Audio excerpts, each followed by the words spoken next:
जी friend, Hindi और pride में आप सभी का स्वागत है। फ्रेंड्स, यहाँ पे देखिए हिंदी गद्य विधा के तहत हम प्रीवियस की क्लास में आलोचना पर एक क्लास हमने लिया, जिसमें हमने शुक्ल जी से पूर्व भारतेंदु युग और द्विवेदी युग का जो साहित्य रहा है आलोचना विधा में 1850 से लेकर 1920 तक की यात्रा, उसे हमने कंप्लीट किया और उस पे जो भी महत्वपूर्ण पॉइंट हो सकते हैं उन पे हमने चर्चा कर ली है। आज हम बात करने वाले हैं शुक्ल युग 1920 से 1940 का कालखंड। ये कालखंड बहुत जरूरी है क्योंकि शुक्ल जी ही आलोचना के केंद्र में रहे हैं और काफी बड़े आलोचक जैसे आप यहाँ श्याम सुंदर दास, गुलाब राय, पद्मलाल, पुन्नालाल बख्शी, सूर्यकांत त्रिपाठी, निराला जी, कृष्णशंकर शुक्ल और सुमित्रा नंदन पंत, राम कुमार वर्मा, विश्वनाथ प्रसाद मिश्र, लक्ष्मी नारायण सुधांशु, यानी इस युग में हम बहुत विस्तार से चर्चा करने वाले हैं इन रचनाकारों पे। शुक्ल युग में शुक्ल जी पे तो करने वाले ही हैं, साथ ही साथ आप देखिए 1920 से 40 का दौर, अगर 1918 सेवा सदन से 1936 गोदान की यात्रा देखेंगे तो ये एक दौर रहा है आलोचना के। साथ साथ आप देखो यही कालखंड रहा है छायावाद का, और बहुत ही टग ऑफ वॉर चल रहा था कि छायावाद को जैसे ही एकदम जो है शुक्ल जी किनारे पे कर देते हैं, तो इस समय जो है छायावादी समीक्षकों को भी अपने आप को सबके सामने लाना पड़ा। उसमें निराला जी, यानी छायावादी स्तंभों में प्रसाद जी है, निराला जी है, महावीर महादेवी जी है, पंत जी है, इन लोगों ने भी आकर छायावाद के संबंध में अपनी बातें की कि कैसे आपकी नैतिक दृष्टि और स्थूलवादी चेतना के बियॉन्ड जाके देखे तो छायावादी जो सौंदर्य दृष्टि है उसके भी आधार से अगर देखा जाए तो मूल्यांकन किस आधार पे होना चाहिए। तो कुल मिला के इस वीडियो में आप उन बड़े रचनाकारों की आलोचनात्मक जो ग्रंथ है या आलोचना दृष्टि है उन पर भी बात सुनेंगे और समझेंगे कि उनकी क्या दृष्टि रही है। बाकी हम शुक्ल जी पे बहुत विस्तार से बात करने वाले हैं, बाबू श्याम सुंदर दास पे करने वाले हैं। जितने आपके इंपॉर्टेंट क्वेश्चन बन सकते हैं उन सब पे हम बात करेंगे। आपको बहुत ही धैर्य के साथ पूरे क्लास को देखना है। मेरी क्लासेस थोड़ी लंबी होती है, लेकिन मुझे पता है जिन्हें समझ में आता है उनके लिए बहुत ही ज़्यादा इंपॉर्टेंट, क्योंकि इसमें अनावश्यक बातें बिल्कुल नहीं होती हैं। तो सबसे पहले हम आलोचना के केंद्र में जो सबसे बड़े समीक्षक रहे हैं आचार्य शुक्ल जी, शुक्ल जी के संबंध में हम बहुत अच्छे से सारी चीजें समझ लेते हैं। देखिए, शुक्ल जी को सबसे पहले हमें समझने के पहले देखना है कि आप इनका हिंदी साहित्य का इतिहास जो 1929 में आया है, और इसे माना जाता है कि वैज्ञानिक दृष्टिकोण से अगर देखें तो ये विधेयवादी पद्धति में लिखा गया है, जिसमें इन्होंने तीन तीन से बड़े प्रभावित थे। कोई भी चीज को जाति, वातावरण और क्षण के संदर्भ में चीजों को व्याख्यायित करते थे। तो इनकी जो दृष्टि होगी, आलोचना की दृष्टि भी होगी, वो अगर आप देखेंगे तो वैज्ञानिक या व्यवहारिक तो बात की बात है, सैद्धांतिक या व्यवहारिक बात की बात है, इन्होंने लिखा तो दोनों में, लेकिन मूलतः वो जो दृष्टि देखने की है वो वैज्ञानिक दृष्टिकोण है। तो पहले हमें यही देखना है। इनके एक तरीके से इनको कहा जाता है कि हिंदी के ये एक तरीके से ना पथिकृत आचार्य हैं, रास्ता दिखाने वाले आचार्य हैं। अगर ये पथिकृत आचार्य हैं तो इनकी आलोचना दृष्टि जिस प्रविधि पर आधारित होगी वो बड़ा लॉजिकल होगा, वो बड़ा तार्किक होगा, वो बड़ा विश्लेषणात्मक होगा। ये क्लास आपके लिए मेंस की दृष्टि से भी बहुत उपयोगी है। तो वो तार्किक होगा, विश्लेषणात्मक होगा, और पद्धति भी इनकी कौन सी जो होगी वो निगमनात्मक पद्धति होगी। तो विधेयवादी पद्धति जो जाति, वातावरण, क्षण से प्रभावित होगा, क्योंकि ये पाठ्यकृत आचार्य हैं, रास्ता दिखाने वाले, तो इनकी पद्धति भी वैज्ञानिक दृष्टिकोण में तार्किक, विश्लेषणात्मक और निगमनात्मक होगा। इन्होंने इनका आपने चिंतामणि जो निबंध का संकलन है उसे पढ़ा होगा। तो जो आलोचना ग्रंथ में है, एक तरीके से कहते हैं वैज्ञानिक आलोचना के अनुसंधान करता है, और सैद्धांतिक आलोचना इनका पहला कौन सा माना जाता है, तो इनका सैद्धांतिक जो आलोचना पहला माना जाता है उसका नाम है काव्य में रहस्यवाद। इसको ध्यान रखना है आपको। काव्य में रहस्यवाद कब आया था? 1929 में। 1929 में ही काव्य में रहस्यवाद आया, और ये इनका पहला सैद्धांतिक आलोचना है। इसके बाद सैद्धांतिक आलोचना या सैद्धांतिक जो तत्व है देख सकते हैं रस मीमांसा में। कई बार एग्जाम में पूछा गया रस मीमांसा किसका है, तो काव्य में रहस्यवाद आपने देखा 1929 में, रस मीमांसा है। चिंतामणि तो चिंतामणि भाग 2 जो है उसमें भी देख सकते हैं, ये चीज़ देखने को मिलता है।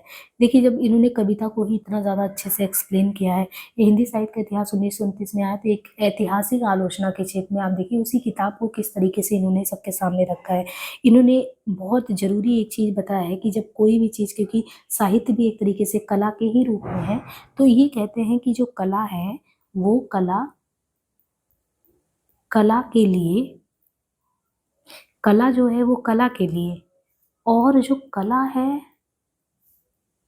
ये जो कला है, ये जीवन के लिए। ये कुछ इनके महत्वपूर्ण जो पॉइंट है, ये जरूरी है।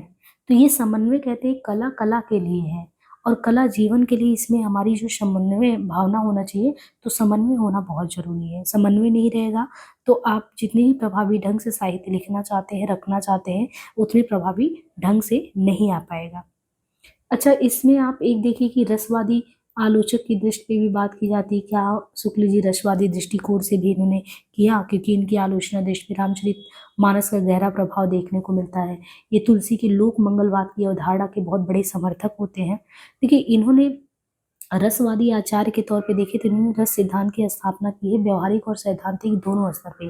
बस इनकी रसवादी दृष्टिकोण को समझने की जरूरत है। देखिए, इन्होंने तुलसी जी को लेके बार बार आप देखेंगे उनके लोक मंगलवाद की बहुत ज्यादा तारीफ की है, बहुत प्रशंसा की है। और इनके आसपास आप देखें, कवि जैसे बहुत बड़े एक तरीके से युग सुधारक रचनाकार रहे, लेकिन उनको उस तौर पे अगर कहें कि हिंदी साहित्य में वो स्थान देने की बात, तो उसके पक्ष में नहीं रहे हैं। तो इनकी रुचि अगर जो लोक मंगलवाद है, तो वो लोक मंगलवाद क्या मतलब, इसका मतलब क्या है? ये लोक मंगलवाद का इनका मतलब है कि हम कोई अलौकिक या आध्यात्मिक आनंद की बात नहीं कर रहे हैं, हम मनोवैज्ञानिक आधार पे इनका कहना है। क्योंकि आप इनका कविता क्या है, निबंध जब पढ़ते हैं, तो इन्होंने एक स्टेटमेंट इसमें बहुत बढ़िया दिया है। इसी से इनकी जो है रसवादी दृष्टि आपको समझ में आ जाएगा। कहते हैं कि जैसे आत्मा होता है, आत्मा को खुश होना चाहिए, तो जिस प्रकार जैसे आत्मा है, आत्मा जब मुक्त अवस्था में होती है, जिस प्रकार आत्मा जो है उसकी मुक्तावस्था, अगर वो मुक्त हो गई, तो आत्मा अगर मुक्त हो गई तो वो अवस्था आपकी क्या हो जाएगी, ज्ञान दशा कहलाएगी। और सेम चीज इन्होंने कहा कि जैसे आपका हृदय है ना, हृदय की मुक्तावस्था, यानी हृदय जो है मुक्तावस्था में आ गया, आजादी की स्थिति में आ गया, वो स्थिति है रस दशा। मैं इसी रस दशा के समर्थन में बात कह रहा हूँ। तो हृदय की इसी मुक्ति की साधना के लिए अगर कोई कविता लिखा जा रहा है, मनुष्य कोई वाणी का विधान कर रहा है, तो उसे हम कविता कहते हैं। यानी कुल मिला के व्यक्ति हृदय के लोक हृदय में लीन होने की अवस्था ही इनके आधार पे रस दशा है। और यही इनके रस सिद्धांत की परिपाटी के केंद्र में भी है। आनंद की साधना अवस्था का काव्य यानी प्रयत्न पक्ष, और सिद्धावस्था का काव्य यानी उपभोग पक्ष। अब जो लोक मंगल का काव्य है, इसमें आप इनके देखेंगे, जैसे रामचरितमानस हमने कहा, रामचरितमानस का प्रभाव, महाभारत का प्रभाव, हमीर रासो का प्रभाव। और दूसरा एक देखिए, कृष्ण जी को किस आधार पे माना गया, लोक रंजक के तौर पे, एक लोक रंजक। तो लोक रंजक पे एक जैसे सूर सागर को, सूर सागर यानी सूरदास के सूर सागर को रख दीजिए, आर्या सप्तशती को रख दीजिए, जयदेव के गीत गोविंद पे रख दीजिए, तो सूरदास को लोक रंजन के कवि के तौर पे मानते हैं। सूरदास लोक रंजन के कवि, और तुलसीदास ये लोक मंगल के कवि। भारतेंदु क्या है, भारतेंदु को लोक मंगल के कवि। जबकि जो पद्मावत में, पद्मावत का अगर देखेंगे तो उत्तरार्ध और पूर्वार्ध दो उसमें है, तो इसका पूर्वार्ध कहेंगे वो लोक रंजक के रूप में, पूर्वार्ध लोक रंजक है, उत्तरार्ध लोक मंगल के रूप में है। तुलसीदास की लोक मंगल एवं साहित्यिक रचनाशीलता और जायसी के सर्ववादी रहस्यवाद की ये प्रशंसा करते हैं कि उनका रहस्य भी है, सर्ववादी है। लेकिन जब सूरदास भाव प्रेरित वक्रता की बात करते हैं वक्रोक्ति के माध्यम से, तो वो कहते हैं कि वो उनका लोक रंजक आधार है। और इतने करके ये कबीर के साहित्यिक मूल्य को उस आधार पे स्वीकारते भी नहीं है। तो इससे ये पता चला कि ठीक है, हम अगर शुक्ल जी को लेके चलते हैं, इनके दृष्टिकोण से अगर हम शुक्ल जी को लेके चलते हैं, तो इनकी पद्धति वैज्ञानिक है, विधेयवादी, जाति वातावरण क्षण के आधार पे ये आगे के रचनाकारों को रास्ता दिखाने वाले पथिकृत आचार्य हैं। तार्किक विश्लेषणात्मक निगमात्मक इनकी पद्धति है। काव्य में रहस्यवाद 1929 इनका पहला सैद्धांतिक ग्रंथ है। रस मीमांसा और चिंतामणि भाग दो बहुत महत्वपूर्ण है। इन्होंने कला के संबंध में डिफाइन किया, कला कला के लिए और कला जीवन के लिए है। और रस दशा को इन्होंने किस तरीके से, कि रस दशा में रामचरितमानस या तुलसी के लोक मंगल का प्रभाव क्यों है, क्योंकि तुलसीदास को ये लोक मंगल के तौर पे देखते हैं और भाव प्रेरित वक्तृता के आधार पे सूरदास का सूर सागर देखते हैं। और ये साफ बताते हैं कि इनकी रसवादी दृष्टिकोण आत्मा की मुक्तावस्था जैसे ज्ञान की है, हृदय की मुक्तावस्था वैसे रस दशा की है, और उसके लिए जो वाणी का विधान है वही इनकी रसवादी दृष्टिकोण है। इसलिए रस की मध्यम कोटि को ये रसाभास तथा इसके भीतर भाव उदय, भाव संधि, भाव सबलता की बात करते हैं। विरुद्धों के सामंजस्य के सिद्धांत को ये मानते हैं। और एक चीज इनके बारे में, गद्य जब हम पढ़ रहे हैं तो इनके बारे में एक बहुत महत्वपूर्ण ये है, यदि जो है जो गद्य होता है, गद्य जो लिखा जाता है, अगर गद्य लिखा जाए तो गद्य यदि कवियों की कसौटी है तो निबंध क्या है, क्योंकि निबंध और आलोचना के केंद्र में है। अगर गद्य कवि लोग लिख रहे हैं और कवियों के माध्यम से अगर वो कैसे लिख रहे हैं गद्य, अगर उनको कस के देखा जाए तो जो निबंध है ना, निबंध एक ऐसी विधा है जो गद्य की कसौटी का आधार है। कितना बढ़िया सुगठित तौर पे आप निबंध लिख सकते हैं। निबंध गद्य की कसौटी है। जितना बढ़िया आप निबंध लिख रहे हैं वही उसका आधार है। तो अगर आप किसी भी व्यक्ति की भाषा की पूर्ण शक्ति का विकास देखना चाहते हैं तो उसका निबंध पढ़िए, क्योंकि निबंध ही गद्य की कसौटी है। बाकी शुक्ल जी काफी अंग्रेजी की रचनाओं का इन्होंने अनुवाद किया है। जैसे एडिशन ने मूल लेखक थे और उनका जैसे इन्होंने कल्पना का आनंद करके नाम से जो है एसेज ऑन इमेजिनेशन करके एडिशन का था, उसका अनुवाद इन्होंने किया है। मूल रचना एक लिटरेचर करके था जिसका इन्होंने अनुवाद साहित्य नाम से किया। ये जॉन हेनरी न्यूमैन का, इनका दो था, लिटरेचर था और एक प्लेन लिविंग हाई थिंकिंग, तो आदर्श जीवन नाम से किया है। एक हैकल का था रिडल ऑफ द यूनिवर्स, विश्व प्रपंच, उसका भी इन्होंने किया है। तो हमने जो है आचार्य रामचंद्र शुक्ल को बहुत ही विस्तार से यहाँ पे समझ लिया और उनकी जो दृष्टिकोण रही है उस पर भी हमने बात कर लिया। ठीक है, अब हम जो बात करते हैं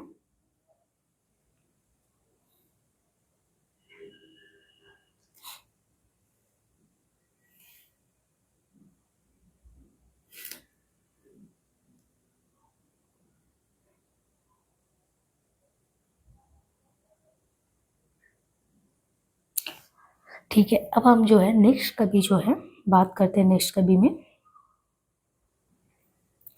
नेक्स्ट कवि शुक्लयुगीन अन्य आलोचक में हमने क्रम में देखा था बाबू श्याम सुंदर दास।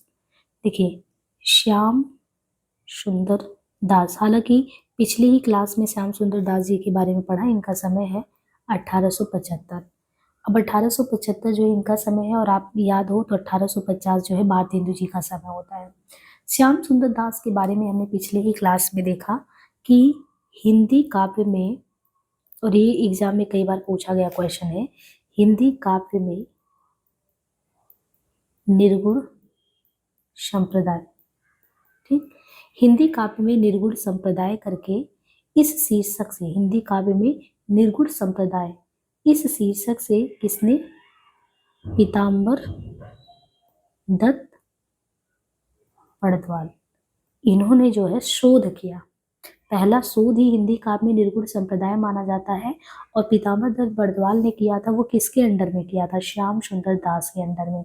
इसीलिए फर्स्ट टाइम हमने बताया था कि जो एकेडमिक तौर पे आलोचना के सूत्रधारक है वो कौन है, श्याम सुंदर दास जी। और इनकी एक बहुत महत्वपूर्ण कृति है, आपने जरूर कहीं ना कहीं ये कृति पढ़ा होगा। कृति का नाम क्या है, और कई बार ये कृति जो है एग्जाम में पूछा जाता है, इसलिए आप श्याम सुंदर दास का साहित्यालोचन इसको ध्यान रखिए। एकेडमिक समीक्षा अर्थात जो एमए के विद्यार्थी थे उनके लिए इन्होंने लिखा था। नवीन समीक्षा पद्धति जो है इसमें इन्होंने इस चीज को रखा था। और ये बड़ी बात है कि 1921 में जब ये बीएचयू में गए तो एमए का जो यानी स्नातकोत्तर जो है, तो ये वहाँ के अध्यापक नियुक्त हुए, एमए के विद्यार्थियों को पढ़ाने के लिए वहाँ पे अध्यापक हुए। तो जब ये गए तब इन्हें लगा कि अध्यापक तो नियुक्त हो गए, तो पाठ्यक्रम में हमारे ये भी होना चाहिए, तो इन्हीं की देन है। और फिर आप देखते हैं कि इनकी व्यवहारिक आलोचनाओं में एक ही हिंदी साहित्य का इतिहास करके आता है, हिंदी साहित्य का इतिहास करके, और दूसरी चीज क्या आता है, कबीर ग्रंथावली की भूमिका करके, कबीर ग्रंथावली की भूमिका करके। यहाँ तक इन्होंने तुलसी और भारतेंदु हरिश्चंद्र पर भी लिखा, लेकिन गवेषणात्मक आलोचनाएं लिखी। अब इनके बारे में हमने खास आपको बताया था कि इन्होंने भाषा पे बहुत काम किया है, उसका विकास कैसे होना चाहिए, है ना, उसका रहस्य क्या है, जैसे रूपक रहस्य लिखा तो भाषा का क्या रहस्य होना चाहिए, उसका विकास कैसे होना चाहिए, इसका विज्ञान क्या होता है। साहित्य आलोचना तो महत्वपूर्ण है, लेकिन इसके इतर जो है, इनका भाषा विज्ञान, हिंदी भाषा का विकास, हिंदी भाषा और साहित्य, रूपक रहस्य, भाषा रहस्य, ये सभी आपको ध्यान रखना है। तो बाबू श्याम सुंदर दास के बारे में अब आपको ये पता होना चाहिए कि आलोचना के क्षेत्र में शुक्ल जी के बाद उनके समानांतर श्याम सुंदर दास का नाम आता है, और हिंदी के काव्य में निर्गुण संप्रदाय नाम से पीताम्बर दत्त बड़द्वाल ने शोध संपन्न किया, वो श्याम सुंदर दास के अंडर में किया। नागरिक पिछाड़ी की स्थापना में इनका अहम रोल रहा है। एकेडमिक जो आलोचक की दृष्टि से इन्होंने सबसे पहले साहित्य आलोचन लिखा एमए के विद्यार्थियों को ध्यान में रख के, और इसके पीछे हमने कहानी भी बताया कि कैसे 1921 में एमए के विद्यार्थियों को पढ़ाने के लिए वहाँ पे नियुक्त किए गए, और फर्स्ट टाइम उन्होंने ये प्रयास किया। हालांकि इनका रस गंगाधर और साहित्य दर्पण है, लेकिन जब शब्दमार्ग पे चर्चा होने लगा तो काव्य परिभाषा को प्रमाणिक नहीं माना गया। तीसरे नंबर पे हम देखते हैं बाबू गुलाब राय को। बाबू गुलाब राय, बाबू गुलाब राय जो है, देखिए बाबू गुलाब राय का अगर आप समय देखें तो जैसे इनका है तो 75 में है, अब क्रम से देखें तो 1888 में। शुक्ल जी का कब रहा है, शुक्ल जी का समय 1884 रहा है, ठीक। 1875 हमने किसका देखा, श्याम सुंदर दास का, यानी श्याम सुंदर दास जी पहले रहे हैं। और जो अभी हम देख रहे हैं किसको, बाबू गुलाब राय को, जो बाबू गुलाब राय का समय है वो 1888 है। देखिए बाबू गुलाब राय जो है, इनका ग्रंथ है, ग्रंथ का नाम है काव्यरूप, काव्यरूप, और इसमें इन्होंने भारतीय और पाश्चात्य सिद्धांत जो है, दोनों के सिद्धांतों का सुंदर समन्वय प्रस्तुत किया है। अच्छा, इनका एक काम बहुत बढ़िया ये रहा है कि जैसे शुक्ल जी का रहस्यवाद और जो है या विव्यंजनावाद है, जिन पे लोगों का ध्यान नहीं जाता है, उन पे इन्होंने ध्यान कि उनकी क्या लिमिटेशन हो सकती है, हर एक चीज़ की एक सीमा होती है, तो इन्होंने इस चीज़ को किया। और बहुत बढ़िया इनके अंदर ये है कि इन्होंने कला साहित्य और कविता के संबंध में जो बाबू गुलाब राय है, उन्होंने पश्चिमी साहित्यिक चिंतकों को छोड़ा नहीं है। वहाँ से जैसे भारतीय परंपरा का रस सिद्धांत है, तो उसमें उस चीज़ को, जैसे पश्चिम सभ्यता वाला चीज़ है, तो उसको अपने में समाहित कर लिया है, ये चीज़ है। और बाकी भरत मुनि के नाट्यशास्त्र के आधार पे इन्होंने, बाबू गुलाब राय ने रस की विवेचना के साथ साथ, मतलब एक इनकी खासियत है कि पश्चिमी जो एक तरीके से आलोचना के क्षेत्र में कुछ भी आ सकता है, तो उनको इन्होंने छोड़ा नहीं है। बाकी काव्यरूप इनका ग्रंथ जो है महत्वपूर्ण ग्रंथ है। इसके बाद हम देखें, इसी समय पीताम्बर दत्त बड़द्वाल है, तो पीताम्बर दत्त बड़द्वाल का तो अभी हमने देखा कि इनका क्या योगदान था, तो इनका योगदान हमने अभी देखा, हिंदी संत कवियों का संबंध। तो अभी ये क्योंकि एक शोध परक आलोचना इन्होंने लिखा है ना, अभी जस्ट हमने देखा कि उनके अंडर में कैसे इन्होंने कंप्लीट किया। तो इनका एक काम है कि ये शोध परक जो है आलोचना के क्षेत्र में रहे, उनका योगदान प्रमुख रहा शोध परक आलोचना के क्षेत्र में। और इन्होंने जो ग्रंथ लिखा, उस ग्रंथ का नाम है योग प्रवाह। योग प्रवाह नामक ग्रंथ इन्होंने सबसे पहले जो है बड़द्वाल ने हिंदी संत कवियों का संबंध, तो हिंदी संत कवियों का संबंध जो है इन्होंने नाथ संप्रदाय से जोड़ा। इसका बहुत अहम रोल आगे के आलोचकों पे पड़ा। एक तो इन्होंने संक्षिप्त में रामचंद्रिका की भूमिका में, रामचंद्रिका यानी केशवदास की, केशवदास का है रामचंद्रिका, तो संक्षिप्त रामचंद्रिका की भूमिका में बड़द्वाल ने केशव पर, मतलब उन्हीं पर जो है एक तरीके से विश्लेषणात्मक विवेचन भी प्रस्तुत किया। बाकी तो व्यवहारिक समीक्षा में, निर्गुण काव्य परंपरा में इन्होंने काम किया, शोधपरक समीक्षा का काम किया ही है। बाकी अन्य राइटर में हम अगर देखें तो इस समय के अन्य राइटरों में पदमलाल पुन्नालाल बख्शी का नाम हमने देखा है ना, पदमलाल का अगर देखें तो इन्होंने एक ग्रंथ लिखा विश्व साहित्य नाम से, विश्व साहित्य नाम से लिखा, और इसमें भी हिंदी साहित्य विमर्श प्रस्तुत किया इन्होंने। अच्छा, लक्ष्मी नारायण सुधांशु का नाम लिया, लक्ष्मी नारायण सुधांशु। अब इनका अगर इन लिया तो ये भी कला जो है, अभी कला और जीवन के लिए, दोनों के लिए शुक्ल जी ने बोला था। इन्होंने बताया कि जो कला है वो कला कला के सिद्धांत के पक्षधर है। तो काव्य में अभिव्यंजनावाद, ये क्वेश्चन पूछा जाता है। काव्य में अभिव्यंजनावाद, ये जो है किसका पहला आलोचना ग्रंथ है, जिसमें क्रोची की सिद्धांत जो है, क्रोची का सिद्धांत आप जो पाश्चात्य काव्य शास्त्र है और भारतीय काव्य शास्त्र, तो दोनों में हम लोग काव्य शास्त्र में पढ़ते हैं ना क्रोची का सिद्धांत। तो क्रोची के सिद्धांत की भारतीय सिद्धांत से तुलना की है काव्य में अभिव्यंजनावाद में। और इसमें ये कला कला के लिए बोला, क्योंकि शुक्ल जी कला कला के लिए और जीवन के लिए, दोनों के लिए बोलते हैं। इसके बाद रत्नाकर का नाम लेते हैं। रत्नाकर ने जगन्नाथ दास रत्नाकर, इनका प्रमुख तौर पे जो पूछा जाता है वो एक ग्रंथ है पोप के एस आन क्रिटिसिज्म करके, ठीक है, क्रिटिसिज्म करके। तो रत्नाकर यानी जगन्नाथ दास रत्नाकर का पोप के एसे आन क्रिटिसिज्म का इन्होंने पद्यात्मक अनुवाद किया, जो क्वेश्चन कई बार पूछा जाता है। किस नाम से किया था? समालोचना दर्ज नाम से किया था। और इस तरीके से आगे भी और भी है, जैसे हिंदी नाट्य साहित्य के विकास में विश्वनाथ प्रसाद मिश्र ने संस्कृत नाट्य सिद्धांत के आधार पर जो है हिंदी नाटकों की समीक्षा की। तो संस्कृत नाट्य सिद्धांत पे किसने किया? और इनके अलावा नाट्य निर्णय अलंकार पीयूष नाम से जो है, एक अलंकार पीयूष नाम से जो है किसने लिखा था? अलंकार पीयूष नाम से रमाशंकर शुक्ल रसाल करके उन्होंने किया। फिर श्याम सुंदर दास का जो साहित्य आलोचना के आधार पर रमाशंकर शुक्ल रसाल ने इनका आलोचना दर्श लिखा गया, तो ये भी महत्वपूर्ण है। लेकिन अब हम थोड़ा विस्तार से बात करेंगे जो बहुत महत्वपूर्ण है। हमने पहले भी क्लास में बताया कि छायावादी कवियों पे भी हम लोग विस्तार से थोड़ा बात करते हैं, क्योंकि छायावादी कवियों के अंदर ये छटपटाहट था कि उनको जो है बहुत साइड कर दिया गया। तो बहुत ही प्रखर तौर पे जो है हमारे छायावादी स्तंभ में से, छायावादी स्तंभ में आप देखें कि चारों लोग,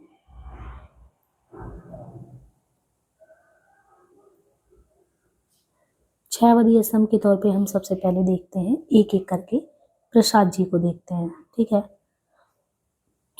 प्रसाद जी के आपने सुने होंगे, एक पत्रिका है इंदु पत्रिका, ठीक है, इंदु पत्रिका। तो स्वच्छंदतावादी समीक्षा का नाम सुना होगा, कि क्योंकि स्वच्छंदतावाद इस समय को कहा जा रहा था, एक तरफ छायावाद कहिए, स्वच्छंदतावादी कहिए, रोमांटिसिज्म उसका इंग्लिश है। तो ये स्वच्छंदतावादी समीक्षा का क्या मतलब है? तो देखिए, इंदु पत्रिका जो निकल रहा था, तो इंदु पत्रिका वैसे तो 1909 में हम सुनते हैं, लेकिन 1906 के आसपास करें कि प्रसाद जी की जो संपादकीय टिप्पणियां थी, उस संपादकीय टिप्पणियों में स्वच्छंदतावादी समीक्षा जो रोमांटिक क्रिटिसिज्म है उसका हिंदी अनुवाद दिखने लगा था। और सबसे बड़ी बात है कि जो रोमांटिसिज्म या छायावाद का दौर था, उस पर प्रभाव किसका था? जैसे आप कविताओं को पढ़ेंगे तो वहाँ पे जैसे वर्ड्सवर्थ हैं, तुलना भी ऐसे ही किया जाता है, शेली हैं, शेली और किट्स, ये पाश्चात्य जो है कवि थे। तो क्या होता था कि जब आप द्विवेदी युग पढ़ते हैं, तो द्विवेदी युग का एक ये है विशेषता, एक तो इतिवृत्तात्मकता था, एक नैतिकता था, ठीक है। अब इस आधार पे प्रसाद जी को ये मिला कि ये लोग तो जो है, जो इनके यहाँ पे आधार है काव्य में, हर एक चीज काव्य में नैतिकता को ले आते हैं। तो नैतिकता, इतिवृत्तात्मकता ये चीज है। तो इन्होंने ये बोला कि हम कोई भी चीज को सौंदर्यवादी दृष्टि से क्यों नहीं देख सकते। हम पे ये एलिगेशन लगाया जाता है सौंदर्यवादी दृष्टिकोण, तो हम मान के चलते हैं कि जो व्यक्ति होता है तो व्यक्तिवादी दृष्टिकोण होना चाहिए, व्यक्ति का चेतना जो है केंद्र में होना चाहिए। इसलिए जो छायावादी काव्य की मूल चेतना है वो नैतिक तथा चीजों पे जो नैतिकता है, शब्दों की स्थूल उपयोगिता, उसको अंकुश लगाते हैं, अनिवार्य नहीं मानते। और मूल चेतना जो व्यक्तिवादी है, तो प्रसाद में वही चेतना आनंद भाव को, आप कामायनी में देखिए, आनंद के सरके पे जाके एंड करते हैं। निराला में वही चीज आप देखेंगे तो वो चीज अद्वैत भाव के साथ है। पंत जी में देखेंगे तो पंत में आत्मरति, और महादेवी जी में अगर देखें वही चीजें तो परोक्ष रति, एक तरीके से मतलब कि आनंद देने वाला होना चाहिए। और इन्होंने एक इनका निबंध भी था, निबंध का नाम भी अगर देखें तो काव्य कला और निबंध, बहुत ही प्रसिद्ध निबंध का ये है संकलन, काव्य कला और निबंध करके, काव्य कला और अन्य निबंध करके। और इनकी काव्य कला और निबंध में आप देखेंगे प्रसाद जी की जो प्रमुख आलोचनात्मक कृतियां है ना,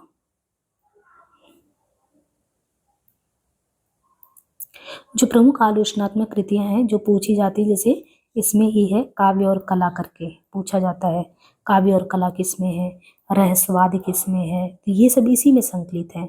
रस करके संकलित है, नाटक में रस का प्रयोग करके, ये सब इनका आलोचना का जो पक्ष है वो इन्हीं कृतियों में देखने को मिलता है। नाटक में रस का प्रयोग का क्या मतलब है, रंगमंच क्या होता है, कैसे है, छायावाद क्या है, या नाटकों में रस का आरंभ कैसे होता है, ये सारी चीजें।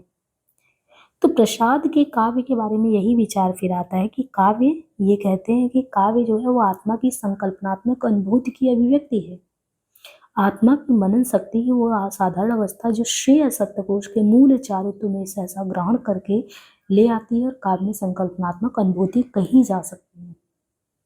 प्रसाद ने अपने चिंतन में रहस्यवाद का उद्भव वैदिक युग से जोड़ के माना है, और यही प्रसाद के नाटकों का, आप इनके नाटक अगर जितना भी, चाहे वो चंद्रगुप्त, स्कंदगुप्त, ज्यादातर नाटक के ही चेप में रहे प्रसाद जी। तो जो प्रसाद के नाटकों का शास्त्रीय अध्ययन कौन किया, डॉक्टर जगन्नाथ शर्मा ने। तो उन्होंने दोनों नजरिए से, भारतीय और पाश्चात्य दोनों नजरियों से किया। या आप एक कामायनी पे डॉक्टर विजेंद्र स्नातक का देखते हैं कि कामायनी पे उन्होंने बहुत गहन अध्ययन किया, कन्हैयालाल सहगल ने किया। तब ये लगा कि जो प्रसाद जी हैं उनकी जो शोध का नजरिया है उसमें अगर आप मूल्यांकन करने बैठे, समीक्षा करने बैठे, तो एक सांस्कृतिक दृष्टिकोण है, दूसरा उनमें कोई भी चीज को देखने का सौंदर्यवादी दृष्टिकोण है, और शोधात्मक है।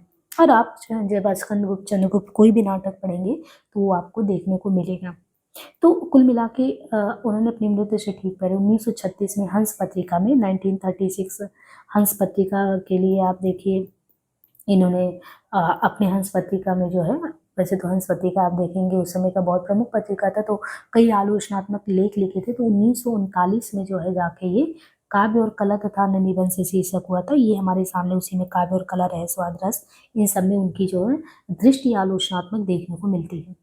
इसके बाद हम बात करें निराला जी के बारे में, तो छायावादी स्तंभ में अगर देखें तो ऐसे हम प्रसाद, पंत, निराला, महादेवी वर्मा को, तो निराला जी का जो है ये कविता के बारे में लिखते हैं कि वह परिवेश की पुकार है। यानी कोई भी कविता है अगर लिखी जा रही है तो ऐसे तो नहीं लिखा जाता है, उसके पीछे वह परिवेश की पुकार है, डिमांड है तभी सप्लाई हो रहा है। तो इन्होंने समीक्षा किस पे किया है, इन्होंने यानी निराला जी ने समीक्षा किया है विद्यापति पर, और विद्यापति के अलावा चंडीदास पर।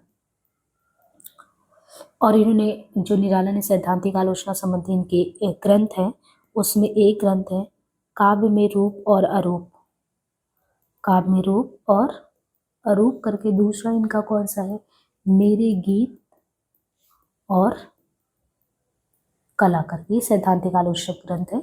अच्छा, इनको हम लोग, निराला ने हिंदी का जातीय छंद कवित्व को माना है। जब हम लोग कवित्व को किसमें पढ़ते हैं, तो जब हम मात्रिक छंद पढ़ते हैं तो मात्रिक छंद में आप देखें कि समात्रिक है, अर्ध समात्रिक छंद है ना। तो उसमें आप देखेंगे कि जो मात्रिक छंद है, तो मात्रिक छंद में आप जब ये पढ़ते हैं कि छंद में कितने कितने टाइप के क्या होते हैं, तो उसमें आप कवित्व को पढ़ते हैं। तो इन्होंने कहा है कि हिंदी का अगर जातीय छंद देखना हो तो जातीय छंद वो कवित्व में है। और बाकी इनकी आलोचकीय प्रतिभा पर भी बहुत आरोप लगे हैं। इतने आरोप आप लगे हैं कि आप एक तरीके से मुक्त छंद के केंचुल के तौर पे भी मानते हैं। लेकिन 1930 में जो है परिमल की जब भूमिका ये लिखते हैं, तो 1930 की परिमल की भूमिका में उन्होंने जो पारंपरिक छंद शास्त्र है ना, पारंपरिक जो छंद शास्त्र है, आप ये चीज आगे चलेंगे, आगे वगैरह की पारंपरिक उपमानों को छोड़ दो, तो निराला जो है इन्होंने भी मुक्त छंद के रूप में, जूही की कली आप देखिए इनकी, वो नवीनता देखने को मिलता है। तो परिमल की भूमिका में पारंपरिक छंद शास्त्र का खंडन किया है, और मुक्त छंद के रूप में जो है, छंद में आप तीन छंद, चार छंद को वो ऐसे करते हैं। जब आप छंद के भेद को पढ़ते हैं तो एक मात्रिक होता है, दूसरा वार्णिक होता है, मात्रिक वार्णिक मिक्स होता है, एक मुक्तक छंद होता है। तो मुक्तक छंद में इन्होंने बहुत काम किया है, नए छंद शास्त्र के रूप में इन्होंने स्थापित किया है। और गद्य को जीवन संग्राम की भाषा का, और विश्व भारत पत्रिका में अगेन ने लिखा भी है, निराला इज ऑलरेडी डेड। तो ये विश्व भारत पत्रिका में अगेन इनके संबंध में लिखा था। बाकी इसके बाद हम देख लेते हैं पंत जी को। पंत जी जो है 1926 में जो है इनका जो पल्लव है, पल्लव की भूमिका में पंत ने छायावादी सौंदर्य और शिल्प के साथ जो पहले के काव्य आंदोलन उन पे भी विचार किया।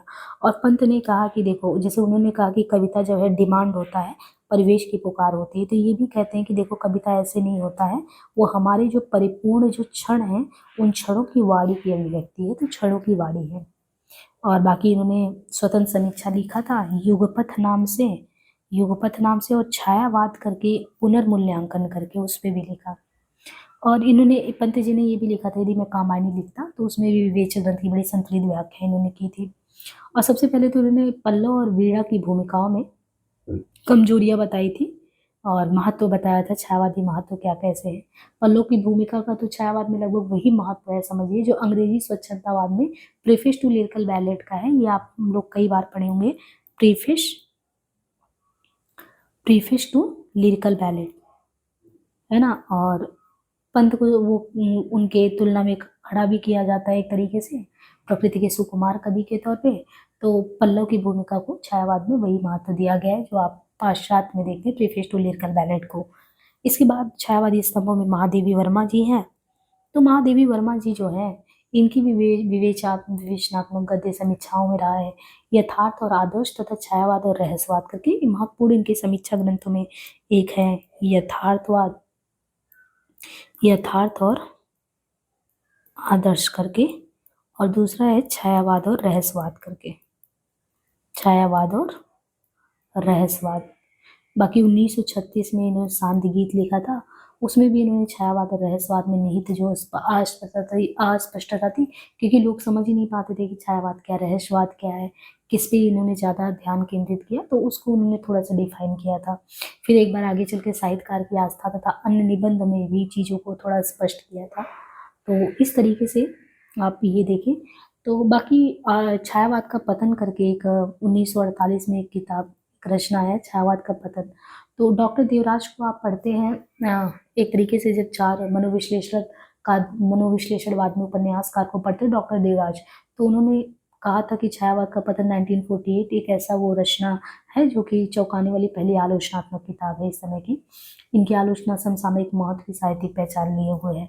बाकी शुक्ल योगिन अन्य आलोचक में जगन्नाथ प्रसाद भानु, रस रत्नाकर, अलंकार दर्पण और ब्रजरत्न दास हैं, रामकृष्ण शुक्ल, सेठ गोविंद दास। लेकिन जो महत्वपूर्ण है उसको हमने देख लिया, और कुछ महत्वपूर्ण जो पॉइंट है उनको भी देख लेते हैं।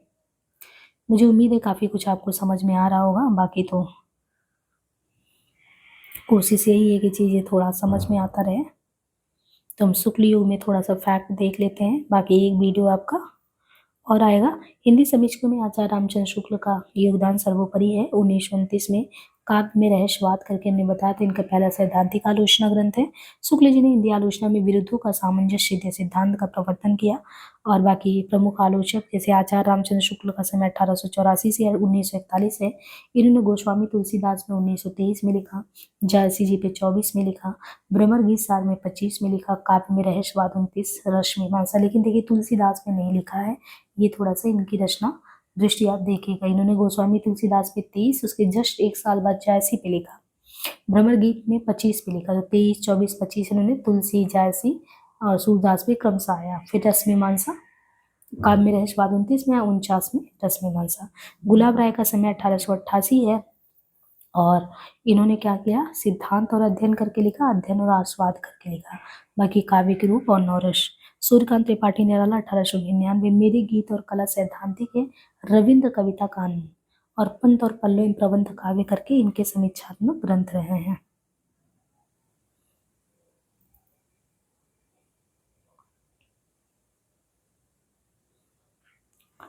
इसके बाद देखिए कृष्ण शंकर शुक्ल केशव की काव्य कला पे, कृष्ण शंकर शुक्ल ने केशव की काव्य कला, कविवर रत्नाकर पे, सुमित्रानंद पंत 1900 ईस्वी, इन्होंने गद्य पद, शिल्प और दर्शन पे, छायावाद पुनर्मूल्यांकन 1965 में, राम कुमार वर्मा का साहित्य शास्त्र 1955 में, साहित्य समालोचना 1938 में, कबीर का रहस्यवाद करके है, और इनके रचना में विश्वनाथ प्रसाद मिश्र का है काव्यांग कौमुदी करके, बिहारी की वाग विभूति, बिहारी वांग में, गोसाई तुलसीराम, हिंदी में नाट्य साहित्य का विकास, हिंदी साहित्य का 2 भाग में, हिंदी का सामयिक साहित्य, लक्ष्मी नारायण सुधांशु का काव्य में अभिव्यंजनावाद 1936, जीवन के तत्व और काव्य के सिद्धांत 42, रामकृष्ण शुक्ल के प्रसाद की नाट्य कला करके है, ब्रजरत्न दास का हिंदी नाट्य साहित्य है, और खौरी गंगा प्रसाद का पद्माकर की काव्य साधना, रमाशंकर शुक्ल रसार का अलंकार पीयूष, नाट्य दर्पण, आलोचना दर्श, और प्रसाद का काव्य और कला तथा अन्य निबंध।